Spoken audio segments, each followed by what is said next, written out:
नमस्कार good morning. आज September 19 तारिख गुरुवार। आज दिन भरी अनेक बड़ गुरुत्वपूर्ण खबर गुड़िक आसी। पीएम आवास योजना को नहीं आसला बड़ खबर। अन्यपटे सुभद्रा योजनार टंका केबे मिलिबो आसला गुरुत्वपूर्ण सूचना। सेहीपरि अनेक नुआ योजना पाणीपाग को नहीं मध्य बड़ खबर आसी। तेबे आसंतु आज सकाळ आसीथिबा 25टी बड़ खबर उपरे नजर पकाइबा। प्रथम खबर, सुभद्रा योजना रे मिलिबो 10,000 टंका।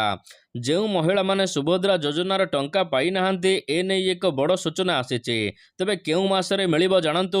सुभद्रा योजना पाई वर्तमान सुधा पंजीकरण कलेनी 78 लाख रु अधिक महिला। पर्यायक्रमे बाकी थिबा महिला माननको सुभद्रा योजनार किस्ती मिलिबो। डिसेम्बर मास सुधा जदि आवेदन करूचंती तेबे आपनको प्रथम किस्ती मिलिबो। जदि विलंब हुए तेबे मार्च 8 तारिख रे एकाथरे दुईटी किस्ती मिसिकी 10,000 टंका मिलिबो। आसंता मार्च 8 तारिख माने अंतर्जातीय महिला दिवस। एही दिन सुभद्रा योजनार द्वितीय किस्ती मिलिबाकु जाउची। द्वितीय किस्ती रे बाकी थिबा प्रथम किस्तीर टंका मिसिकी आसीबो। परवर्ती खबर, सुभद्रा योजना रे 2000 महिलांकर आवेदन खारज। सुभद्रा योजना रे एबे 2000 महिलांकर आवेदन को खारज करा जाइची। ए नै उपमुख्यमंत्री प्रभाती परिडा सूचना दैचंती। तेबे आज सुधा प्राय 97,000 हिताधिकारींकर आवेदन पेंडिंग अछि। तेबे एही 2000 आवेदन रे अकाउंट नंबर भूल थिबा जगु 2000 रिजेक्ट होइथिबा कथा से कहिचंती। तेबे से कहिचंती समस्त योग्य आवेदनकारी एबे भी आवेदन करि परिबे। मार्च पर्यंत आवेदन चलिबो। एहा सहित समस्त योग्य आवेदनकारी टंका पाइबे बोली उपमुख्यमंत्री कहिचंती। परवर्ती खबर, पुणी आसुची लघुचाप।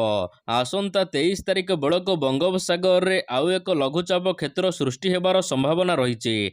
22 तारिख बेलको पश्चिम बंग एवं उत्तर पश्चिम बंगोपसागर अंचल रे घूर्णिबलय सृष्टि होई पारे। संभाव्य लघुचाप अधिक घनीभूत होई लघुचाप रे परिणत हेबा सहित संभाव्य लघुचाप राज्य रे वर्षा कराइबो बोली पाणीपाग विभाग कहिछि। अन्यपटे आसंता 24 घंटा पर्यंत राज्यर अनेक स्थान रे घड़घड़ी सहित वर्षा हेबा नै पाणीपाग विभाग कहिछि। एथिपई भुवनेश्वर आंचलिक पाणीपाग केन्द्र पक्षरु सतर्क सूचना जारी करा जाइछि। परवर्ती खबर, 30 लाख परिवार को गृह प्रवेश कराइले प्रधानमंत्री।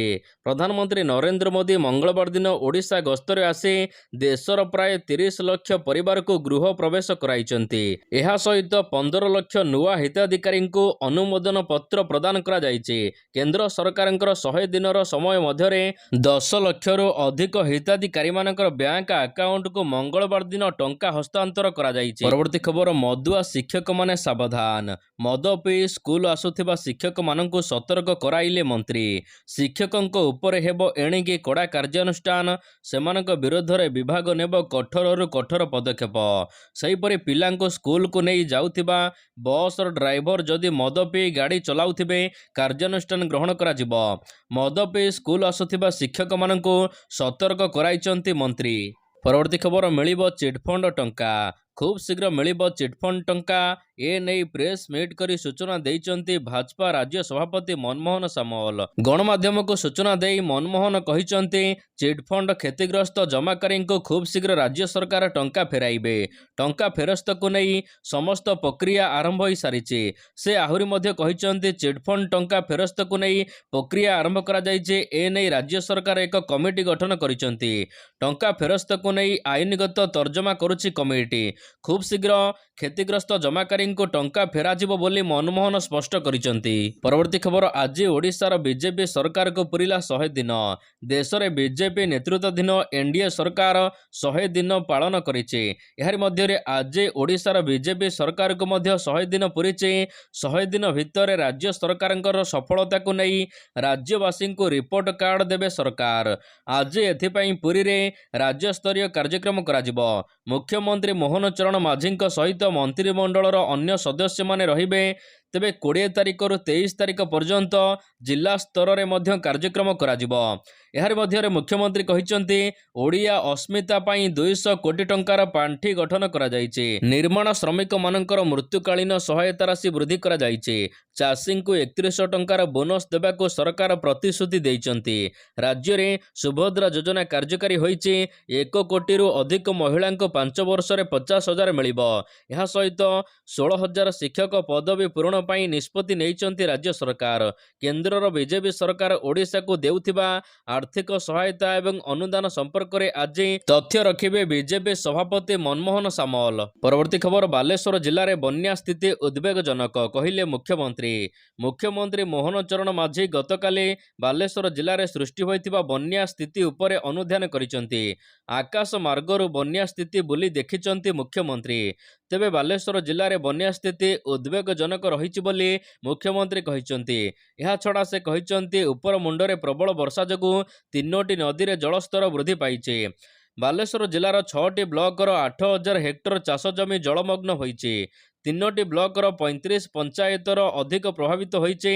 ତଳିଆ ଅଞ୍ଚଳରୁ 2,000 ଲୋକମାନଙ୍କୁ ବାତ୍ୟା ଆଶ୍ରୟସ୍ଥଳକୁ ନିଆଯିବା ସହିତ ସେଠାରେ ସେମାନଙ୍କୁ ରନ୍ଧା ଖାଦ୍ୟ ଦିଆଯାଉଛି। ତେବେ ଉଦ୍ଧାର କାର୍ଯ୍ୟରେ 8 ଅଗ୍ନିଶମ, 3 ଓଡ୍ରାଫ୍ ଏବଂ 1 ଏନ୍ଡିଆର୍ଏଫ୍ ଟିମ୍ ମୁତୟନ ଅଛନ୍ତି। ପରବର୍ତ୍ତୀ ଖବର, ରାଜ୍ୟରେ ବଢ଼ୁଛି ଡେଙ୍ଗୁ ସଂକ୍ରମଣ। ରାଜ୍ୟବାସୀ ଏବେ ଡେଙ୍ଗୁ ଜ୍ୱରରେ ଥରୁଛନ୍ତି। ରାଜ୍ୟରେ ଡେଙ୍ଗୁ ରୋଗୀଙ୍କ ସଂଖ୍ୟା 6,000 ଛୁଇଁଲାଣି। ଚଳିତ ମାସ ଶେଷ କିମ୍ବା ଅକ୍ଟୋବର ମାସ ପର୍ଯ୍ୟନ୍ତ ସଂକ୍ରମଣ ଜାରି ରହିପାରେ ବୋଲି ଅନୁମାନ କରାଯାଉଛି। ଏଭଳି ସ୍ଥିତିରେ ରାଜ୍ୟରେ ଡେଙ୍ଗୁ ପରୀକ୍ଷା ପାଇଁ କିଟ୍ର ଅଭାବ ଦେଖାଦେଇଛି। ରାଜ୍ୟ ଔଷଧ ନିଗମର ରିପୋର୍ଟ ଅନୁସାରେ ଜିଲ୍ଲା ଓ ରାଜ୍ୟ ସ୍ତରରେ ପରୀକ୍ଷା ପାଇଁ କିଟ୍ର ଆବଶ୍ୟକତା ରହିଛି। ସ୍ୱାସ୍ଥ୍ୟ ବିଭାଗ ପକ୍ଷରୁ କୁହାଯାଇଛି, ଆସନ୍ତା 1 ମାସ ପାଇଁ ଜିଲ୍ଲା ମେଡିକାଲ କଲେଜ ଅଧ୍ୟକ୍ଷମାନେ ନିଜ ସ୍ତରରେ କିଟ୍ କିଣିବେ। ଔଷଧ ନିଗମ ପକ୍ଷରୁ ପର୍ଯ୍ୟାପ୍ତ ପରିମାଣର କିଟ୍ ଯୋଗାଣ ନ ହେବା ପର୍ଯ୍ୟନ୍ତ ଏହା ଜାରି ରହିବ। ପରବର୍ତ୍ତୀ ଖବର, ଶ୍ରୀମନ୍ଦିର ପ୍ରବେଶ ଏବଂ ପ୍ରସ୍ଥାନ ପଥରେ ଲାଗିବ ସିସିଟିଭି। ଶ୍ରୀମନ୍ଦିର ଭିତରେ ଦର୍ଶନ ଶୃଙ୍ଖଳାକୁ ନେଇ ପ୍ରଶାସନଙ୍କ ଅଧ୍ୟକ୍ଷତାରେ ଜରୁରୀ ବୈଠକ ବସିଥିଲା। ଏଥିରେ ପୁରୀ ଜିଲ୍ଲାପାଳ ଏବଂ ଆରକ୍ଷୀ ଅଧିକାରୀଙ୍କ ସମେତ ପୁରୀ ପ୍ରଶାସନ ଅଧିକାରୀମାନେ ଯୋଗ ଦେଇଥିଲେ। ତେବେ ଏହି ବୈଠକରେ 4ଟି ପ୍ରସ୍ତାବ ଗୃହୀତ ହୋଇଛି। ଶ୍ରୀମନ୍ଦିର ନାଟ ମଣ୍ଡପରେ ଥିବା ଆଲମାରୀ ଗୁଡ଼ିକୁ ବାହାରେ ରଖାଯିବ।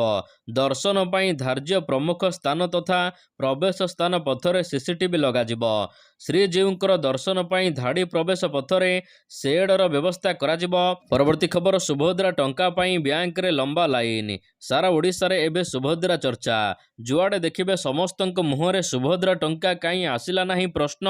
ଏହାରି ମଧ୍ୟରେ ଯେଉଁମାନଙ୍କର ବ୍ୟାଙ୍କ ଖାତାରେ ମୋବାଇଲ ନମ୍ବର ଲିଙ୍କ ନାହିଁ, ସୁଭଦ୍ରା ଯୋଜନାରେ ଟଙ୍କା ଆସିଛି କି ନାହିଁ ଜାଣିବା ଲାଗି ରାଜ୍ୟର ବିଭିନ୍ନ ସ୍ଥାନରେ ବ୍ୟାଙ୍କରେ ମହିଳାମାନେ ଲମ୍ବା ଲାଇନ ଲଗାଇଥିବା ଦେଖିବାକୁ ମିଳିଛି।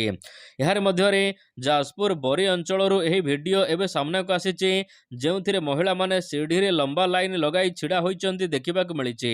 ମେସେଜ ଆସିନଥିବାରୁ ଆକାଉଣ୍ଟ ଚେକ୍ ବିପଦପୂର୍ଣ୍ଣ ଅବସ୍ଥାରେ ମହିଳାମାନଙ୍କର ଲମ୍ବା ଧାଡ଼ି। ପରବର୍ତ୍ତୀ ଖବର, ଓଡ଼ିଶାରେ 85,000 କୋଟିର ରେଳ ପ୍ରକଳ୍ପ କାମ ଚାଲିଛି କହିଲେ ରେଳମନ୍ତ୍ରୀ।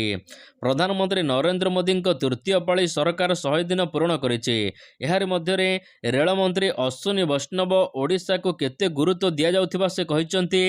ରାଜ୍ୟରେ 85,000 କୋଟିର ରେଳ ପ୍ରକଳ୍ପ କାମ ଚାଲିଛି।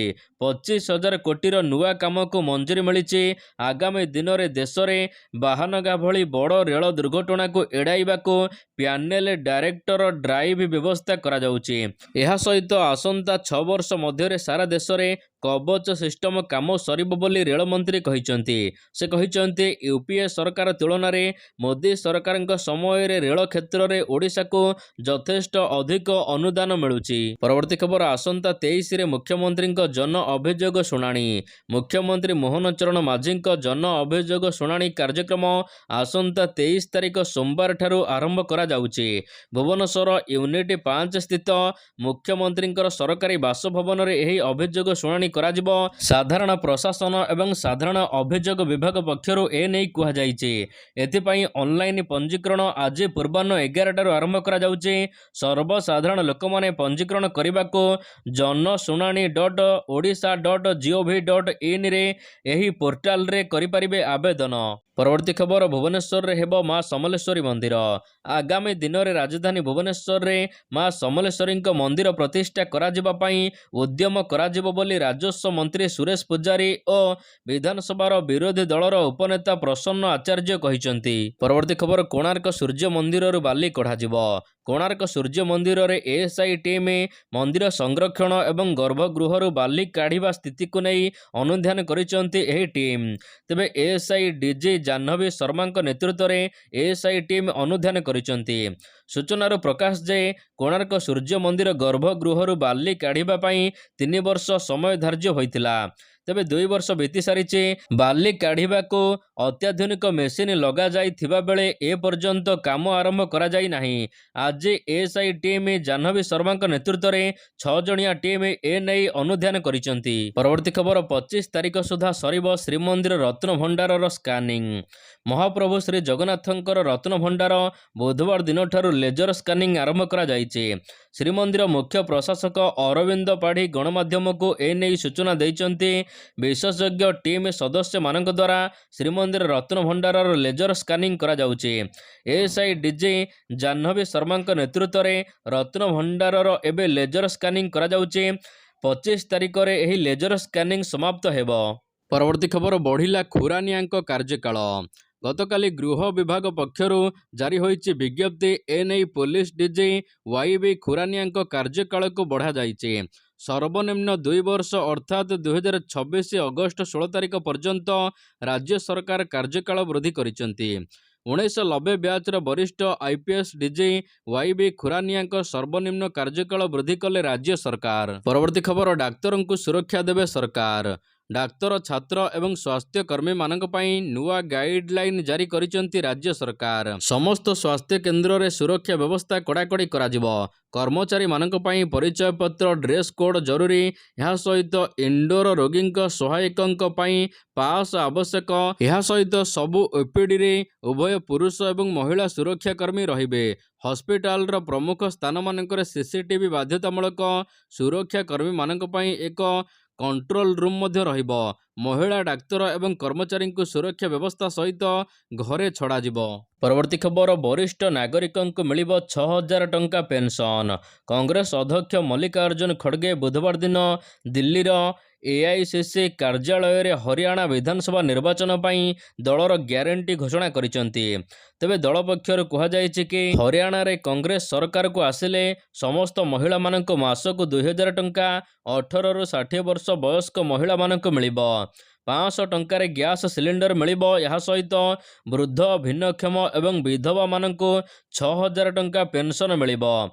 ଏହା ସହିତ ସରକାରୀ ବିଭାଗରେ 2 ଲକ୍ଷ ନିଶ୍ଚିତ ନିଯୁକ୍ତି ଦେବାକୁ କୁହାଯାଇଛି। ହରିୟାଣାକୁ ନିଶାମୁକ୍ତ କରିବ କଂଗ୍ରେସ। 300 ୟୁନିଟ୍ ପର୍ଯ୍ୟନ୍ତ ମାଗଣା ବିଜୁଳି। ଏହା ସହିତ କୃଷକମାନଙ୍କୁ ଏମ୍ଏସ୍ପିର ଆଇନଗତ ଗ୍ୟାରେଣ୍ଟି ବ୍ୟବସ୍ଥା କରିବାକୁ କୁହାଯାଇଛି। ପରବର୍ତ୍ତୀ ଖବର ୱାନ୍ ନେସନ୍ ୱାନ୍ ଇଲେକ୍ସନକୁ ମିଳିଲା ମଞ୍ଜୁରୀ। ଗୋଟିଏ ଦେଶ ଗୋଟିଏ ନିର୍ବାଚନ। ଏନେଇ ଆଉ ପାଦେ ଆଗେଇଲେ ମୋଦି ସରକାର। ରାମନାଥ କୋବିନ୍ଦଙ୍କ ରିପୋର୍ଟକୁ କ୍ୟାବିନେଟ୍ରେ ଅନୁମୋଦନ ମିଳିଛି। ଦେଶରେ ଏକକ ନିର୍ବାଚନ କରିବାକୁ ମୋଦି ସରକାର ଯେଉଁ ଅଭିଯାନ ଆରମ୍ଭ କରିଥିଲେ, ଏହା ଆଉ ପାଦେ ଆଗେଇଛି। କାରଣ ଏ ସମ୍ପର୍କରେ ପୂର୍ବତନ ରାଷ୍ଟ୍ରପତି ରାମନାଥ କୋବିନ୍ଦଙ୍କ ଅଧ୍ୟକ୍ଷତାରେ ଗଠିତ କମିଟିର ରିପୋର୍ଟକୁ ଗତକାଲି କେନ୍ଦ୍ର କ୍ୟାବିନେଟ୍ ଅନୁମୋଦନ ଦେଇଛି। ଏହି ପ୍ରସ୍ତାବ ଅନୁସାରେ ଲୋକସଭା ଓ ରାଜ୍ୟସଭା ବିଧାନସଭା ନିର୍ବାଚନ ଏକାଠି ହେବ। ଏହାର 100 ଦିନ ମଧ୍ୟରେ ପୌର ଏବଂ ପଞ୍ଚାୟତ ନିର୍ବାଚନ କରାଯିବ। ପରବର୍ତ୍ତୀ ଖବର ଆରମ୍ଭ କରାଯିବ ଚନ୍ଦ୍ରଯାନ-4 ଅଭିଯାନ। ଏଣିକି ମହାକାଶ ଗବେଷଣା କ୍ଷେତ୍ରରେ ଆଉ 2 ପାଦ ଆଗକୁ ଯିବ ଭାରତ। ଚନ୍ଦ୍ରଯାନ-3ର ଅଭୂତପୂର୍ବ ସଫଳତା ପରେ ଚନ୍ଦ୍ରଯାନ-4 ମିଶନକୁ ମିଳିଛି କ୍ୟାବିନେଟ୍ ମଞ୍ଜୁରୀ। ଗତକାଲି ପ୍ରଧାନମନ୍ତ୍ରୀ ନରେନ୍ଦ୍ର ମୋଦିଙ୍କ ଅଧ୍ୟକ୍ଷତାରେ ବସିଥିବା କ୍ୟାବିନେଟ୍ ବୈଠକରେ ଚନ୍ଦ୍ରଯାନ-4 ମିଶନକୁ ମଞ୍ଜୁରୀ ପ୍ରଦାନ କରାଯାଇଛି। ତେବେ ଏହି ଅଭିଯାନରେ ଚନ୍ଦ୍ରରୁ ମାଟି ଏବଂ ପଥର ଆଣିବାକୁ ଭାରତ ପ୍ରୟାସ କରୁଛି। ଚନ୍ଦ୍ରଯାନ-4କୁ ଛାଡ଼ିଲେ ଶୁକ୍ର ଗ୍ରହ ଅଭିଯାନ, ଗଗନଯାନ ଏବଂ ଚନ୍ଦ୍ରଯାନ-4କୁ କ୍ୟାବିନେଟ୍ ମଞ୍ଜୁରୀ ପ୍ରଦାନ କରିଛି। ପରବର୍ତ୍ତୀ ଖବର ସିଟିଇଟି 2024 ପାଇଁ ପଞ୍ଜୀକରଣ ଆରମ୍ଭ। ଶିକ୍ଷକତା ବୃତ୍ତି ପାଇଁ ଇଚ୍ଛୁକ ଥିବା ପ୍ରାର୍ଥୀମାନଙ୍କ ପାଇଁ ଖୁସି ଖବର। Central board of secondary education ସିବିଏସ୍ଇର ସିଟିଇଟି 2024 ପରୀକ୍ଷା ପାଇଁ ପଞ୍ଜୀକରଣ ପ୍ରକ୍ରିୟା ଆରମ୍ଭ ହୋଇଛି। ଆସନ୍ତା ଡିସେମ୍ବରରୁ ହେବାକୁ ଥିବା ଏହି ପରୀକ୍ଷା ପାଇଁ ଇଚ୍ଛୁକ ପ୍ରାର୍ଥୀମାନେ ସିଟିଇଟିର ଅଫିସିଆଲ ୱେବସାଇଟ ctet.nic.in କୁ ଯାଇ ଆବେଦନ କରିପାରିବେ। ସିଟିଇଟି 2024 ପାଇଁ ସେପ୍ଟେମ୍ବର 17ରୁ ପଞ୍ଜୀକରଣ ପ୍ରକ୍ରିୟା ଆରମ୍ଭ ହୋଇଛି। ପରବର୍ତ୍ତୀ ଖବର ଟ୍ରେନ୍ ଯାତ୍ରୀଙ୍କ ପାଇଁ ଖୁସି ଖବର। ट्रेन यात्रा को सहज और सुगम करने को केंद्र सरकार पक्षर चेष्टा जारी रही। एथिपाई सरकार एक नुआ सुपर आप आनिचंती। केंद्र रेल मंत्री घोषणा करिसंती कि रेलवे पक्षर नुआ सुपर आप उपरे काम करा जायछि। तेबे एही सुपर आप रे वर्तमान आपण एही आप रे मोबाइल यूजर्स माने ऑनलाइन रे टिकेट बुकिंग करि परिबे। एहा सहित ट्रेन रो पीआर स्टेटस को चेकिंग करि परिबे। एहा व्यतीत ट्रेन ऑनलाइन रनिंग स्टेटस को मध्य चेकिंग करि हेबो सहजरे। परवर्ती खबर, निशा मुक्त हेबो कैंपस। समस्त उच्च शिक्षानुष्ठान को कराजिबो निशा मुक्त। छात्र छात्री परे अध्यापक शिक्षक भी निशा ग्रहण करू नाहांती बोली अंडरटेकिंग दाखल करिवे। शिक्षानुष्ठान को केही निशा सेवन करी आसिबे नाही कि कौनसी प्रकार मादक द्रव्य आनी परिबे नाही। कैंपस रे निशा निवारण को संपूर्ण भाव में बारण करा जायछि। उच्च शिक्षानुष्ठान पई लागू होइथिबा तमाखु मुक्त शिक्षानुष्ठान निर्देशावली को कार्यकारी कराजिबो। एने विश्वविद्यालय अनुदान आयोग यूजीसी पक्षरु समस्त विश्वविद्यालय और कॉलेज कर्तृपक्ष को चिठी लिखा जायछि। परवर्ती खबर, आसंता 21 तारिख रे शपथ नहीं पारंती आतेश। आप सुप्रीमो अरविंद केजरीवाल गतकाली दिल्ली मुख्यमंत्री पदरु इस्तीफा देइथिले। से इस्तीफा देबा परे एबे दिल्लीर नुआ मुख्यमंत्री किए हेबो ए नै चर्चा जोर धरिछि। आसंता सेप्टेम्बर 21 तारिख रे मुख्यमंत्री भाବରେ शपथ ग्रहण करिवे आतिश ए नै प्रस्ताव दिया जाइछि। परवर्ती खबर, आज ठारू भारत बांग्लादेश मैच। आज सेप्टेम्बर 19 रे भारत एवं बांग्लादेश मध्य चेन्नई स्थित चिदम्बरम स्टाडियम रे प्रथम टेस्ट मैच खेलाजिबो। एथिपाई दुई दल पक्षर समस्त प्रस्तुति शेष होइछि। एथिपाई क्रिकेट प्रेमी मध्य उत्साह देखा मिली। तेबे जदि एही मैच को आपण टेलीविजन रे देखा चाहूँगी तेबे आपण Viacom.18 नेटवर्क यह सहित स्पोर्ट्स 18 रे देखिपारे। जदि मोबाइल रे देखा चाहूँगी तेबे आपण जियो सिनेमा रे एही मैच को देखिपारे।